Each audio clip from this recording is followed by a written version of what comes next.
Mesdames et messieurs, c'est dans des circonstances très particulières que je m'exprime aujourd'hui devant vous pour célébrer ce 75e anniversaire de la sécurité sociale.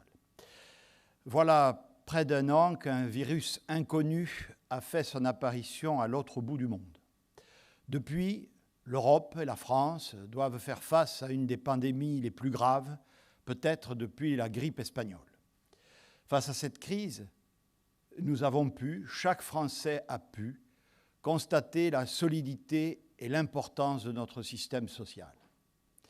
Ce système était né lui aussi d'une crise internationale majeure, la Seconde Guerre mondiale. D'une crise à l'autre, notre système de sécurité sociale est né, a évolué, s'est transformé et a résisté. Porté par le Conseil national de la résistance et conçu par les esprits visionnaires de Pierre Laroque, Alexandre Parodi et Ambroise Croizat, la sécurité sociale est très vite devenue la pierre angulaire de notre édifice institutionnel. Aujourd'hui, elle est le socle sur lequel est bâti le modèle social français. Ce modèle a montré sa puissance par rapport à d'autres formes de société et de systèmes de protection. Les Français, quels qu'ils soient, ont été parmi les mieux protégés dans la crise sanitaire que nous traversons. Vous pouvez construire toutes les politiques de santé que vous voulez.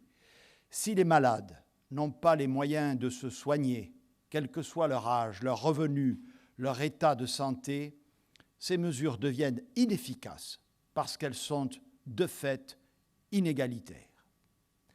Et cette maladie redoutable est finalement venue nous rappeler que notre système était le bon. Avec ces 150 000 employés auxquels je veux rendre hommage, la sécurité sociale a servi de rempart pour protéger les malades et leurs familles, mais aussi la société tout entière. Derrière ce rempart, il y avait d'autres femmes, d'autres hommes, mobilisés jour et nuit en milieu hospitalier et dans le secteur libéral pour faire front, aujourd'hui encore, contre l'épidémie. Honneur leur soit rendu. Aujourd'hui encore, nous devons nous tenir à leur côté. Nous avons, sans délai, tiré des conséquences majeures et historiques de cet événement, et ce, avant même qu'il ne soit terminé. C'est l'objet du Ségur de la santé, qui est non seulement un acte de reconnaissance, mais aussi un acte de volonté d'assurer l'attractivité, le renforcement et l'efficience de notre système de soins, qui constitue plus que jamais l'un des piliers de notre sécurité sociale. Un effort global de 9 milliards d'euros, qui est pour partie une remise à niveau, mais qui est inédit dans son ampleur depuis 1945. Faut-il rappeler que la sécurité sociale a démontré aussi dans cette crise d'autres forces. Lors des derniers mois et dans un délai record, le revenu de tous a été garanti. Les droits qui arrivaient à échéance ont été prolongés pour qu'une crise sociale ne vienne pas s'ajouter à la crise sanitaire. La sécurité sociale a non seulement protégé les malades et leurs familles, mais elle a été un véritable amortisseur économique et social qui, disons-le ici tout net, a empêché l'effondrement de la France. Bien évidemment, la Sécu de 2020 n'est pas celle de 1945.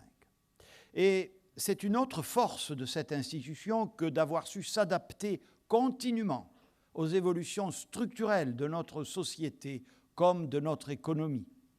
Évolution de l'économie qui est passée de la croissance des 30 glorieuses à une situation de crise endémique et de croissance en berne, avec des hauts et des bas depuis 1974. Évolution du monde du travail, où la parution du chômage de masse s'est conjuguée avec le recul du salariat. Évolution de notre structure sociale, marquée par le vieillissement de la population, les transformations de la cellule familiale et les conquêtes des femmes pour le respect de leurs droits fondamentaux, notamment dans le champ professionnel. Vous le savez parfaitement, la tendance lourde de cette adaptation a conduit à l'universalisation croissante de notre Sécu, tant dans ses champs d'intervention que dans ses modes de financement. Si la sécurité sociale fut créée sur l'impulsion de l'État, elle ne se confondait pas avec lui et elle ne se confondra jamais complètement avec lui. Ainsi, la couverture du risque social n'a pas été nationalisée, mais bien financée par un système de cotisation obligatoirement acquitté par les employeurs et les salariés. Ce n'était pas l'État qui couvrait le risque, mais un prélèvement sur les salaires et donc sur le travail. L'universalisation de la sécurité sociale a conduit le système à prélever ses financements au-delà des seuls salaires. Et il a fallu faire le choix judicieux de taxer d'autres sources de richesse. Ce fut notamment l'objet essentiel de la création par Michel Rocard de la célèbre CSG. Cette évolution était évidemment indispensable et elle a eu pour corollaire l'affaiblissement du rôle des partenaires sociaux.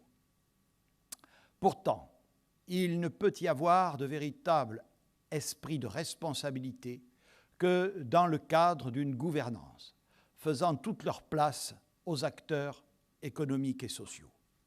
Le président de la République, depuis 2017 et dans les mois qui viennent, a voulu que cette grande œuvre soit confortée et amplifiée, dans le sens de l'égalité, de la justice et de la responsabilité, c'est-à-dire finalement dans la fidélité aux principes fondateurs posés par le Conseil national de la résistance. Ainsi, ce quinquennat sera celui de la création de la 5e branche dédiée à l'autonomie, tant attendue et jamais réalisée jusqu'ici.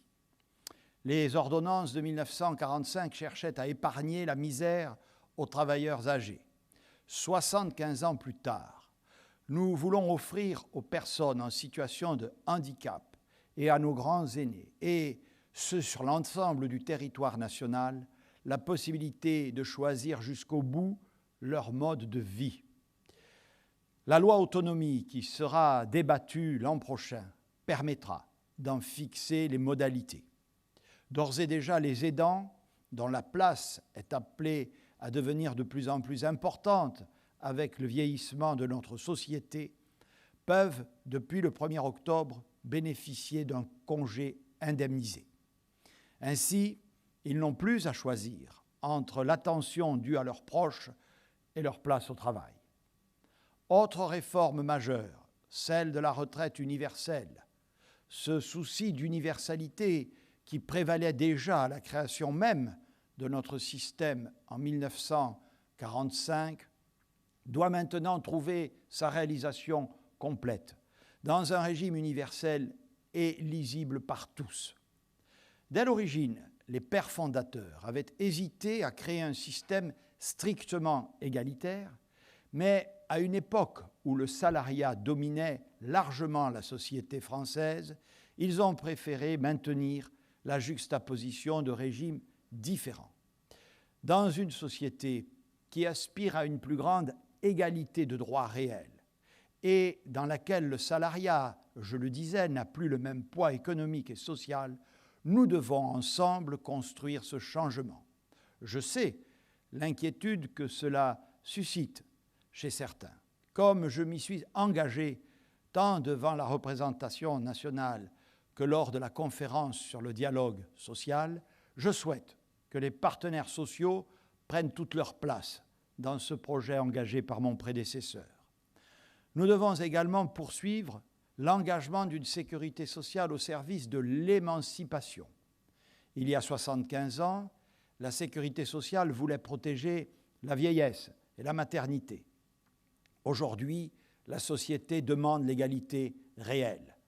Si c'est sur la mère que reposent toutes les contraintes liées à une naissance, puis à la garde des enfants jusqu'à leur scolarisation obligatoire, où est-elle, l'égalité réelle ? C'est aussi cette exigence que doit honorer la sécurité sociale. Et c'est le sens que nous souhaitons donner à la politique familiale de la nation. Prévenir les accidents de la vie et pas seulement les réparer. Depuis le 1er octobre, les femmes qui élèvent seules leurs enfants se voient garantir leur pension alimentaire grâce à la sécurité sociale. En allongeant le congé de paternité et d'accueil du jeune enfant, en lui conférant un caractère obligatoire pour 7 jours, nous sommes au cœur de cette promesse, celle de mieux contribuer au développement de l'enfant et celle de progresser encore vers l'égalité entre les femmes et les hommes. La sécurité sociale rend possible une véritable émancipation lorsqu'elle assume sa fonction de redistribution en donnant plus à ceux qui ont le moins. C'est ce que nous voulons, par exemple, avec la création de la complémentaire santé solidaire qui offre une couverture à la fois plus simple, plus large et plus accessible à toutes celles et ceux qui ont des revenus très modestes, notamment après la retraite. Toutefois, si la crise que nous traversons a révélé la force de notre système, elle est aussi venue le déstabiliser profondément. La pandémie s'est traduite par un déficit de plus de 40 milliards d'euros des comptes de la sécurité sociale. Ce sont plus de 10 ans d'efforts de redressement consentis par le pays, notamment après la grave crise économique de 2008, qui ont été ainsi anéantis en quelques mois par un virus. L'investissement financier colossal que nous avons décidé pour affronter la crise elle-même, mais aussi, je le disais, pour rémunérer les soignants à la hauteur du service qu'ils rendent à la France, je l'assume entièrement. Ils sont à la hauteur de l'engagement pris par le président de la République au début de l'épidémie. Mais je partage aussi l'inquiétude de nos concitoyens qui redoutent que le poids de ce déficit ne finisse par menacer la pérennité du système. Nous avons une obligation absolue et collective qui est d'assurer la solidité économique de notre système de protection sociale, parce que nos enfants et leurs enfants après eux puissent à leur tour bénéficier d'une sécurité sociale aussi protectrice qu'aujourd'hui. Les créateurs de la Sécu n'envisageaient pas qu'elle puisse reposer sur une dette laissée aux générations futures. C'est d'ailleurs bien l'équilibre des comptes qui a prévalu jusqu'à la fin des années 70, jusqu'au choc pétrolier et à la crise économique qui a suivi. Il ne s'agit évidemment pas d'absorber immédiatement l'impact aussi soudain qu'il a été brutal de la crise du Covid, car nous ne le pourrions tout simplement pas. Nous devons cependant tracer le chemin de la responsabilité avec les partenaires sociaux pour un retour à l'équilibre de notre système. Nous devons être également exigeants dans la modernisation nécessaire de notre système et surtout de son efficience. C'est un combat permanent et je sais l'engagement de toutes celles et ceux qui font vivre au quotidien la sécurité sociale. Le système construit par les pères fondateurs et entretenu avec soin par les générations qui leur ont succédé repose avant tout sur la confiance. Pour construire cette confiance, il nous faut œuvrer pour un meilleur recours aux droits de tous les bénéficiaires et lutter fermement contre les phénomènes de fraude. Que chacun bénéficie du juste droit, qu'aucune prestation ne soit détournée. C'est l'exigence et l'éthique qui doivent nous guider.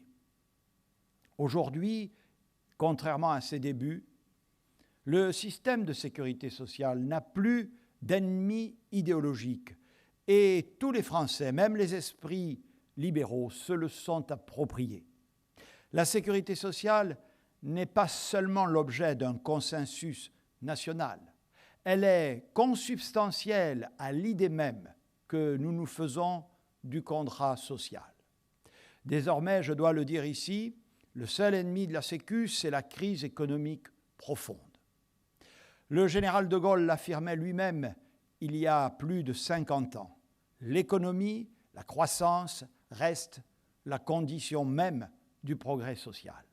Aussi, pour rétablir les comptes de la sécurité sociale, je ne connais que deux leviers, le travail et la restauration de la croissance.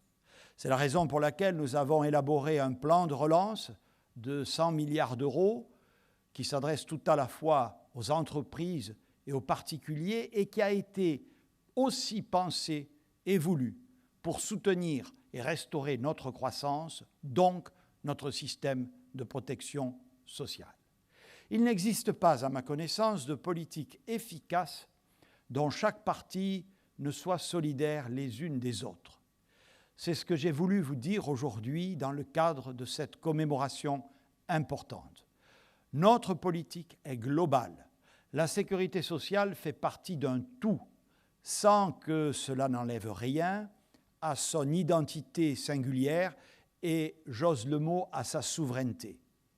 Ces perspectives, tracées par le président de la République, sont aussi un moyen pour nous de dépasser l'horizon de cette crise pour montrer aux Français que non seulement leur système de sécurité sociale a tenu, mais que nous allons ensemble et sans relâche le réformer et l'améliorer pour l'adapter aux exigences des temps nouveaux. C'est le plus sûr moyen, finalement, de rester fidèle aux enseignements et à l'héritage de nos grands anciens qui avaient ouvert la voie. Je vous remercie.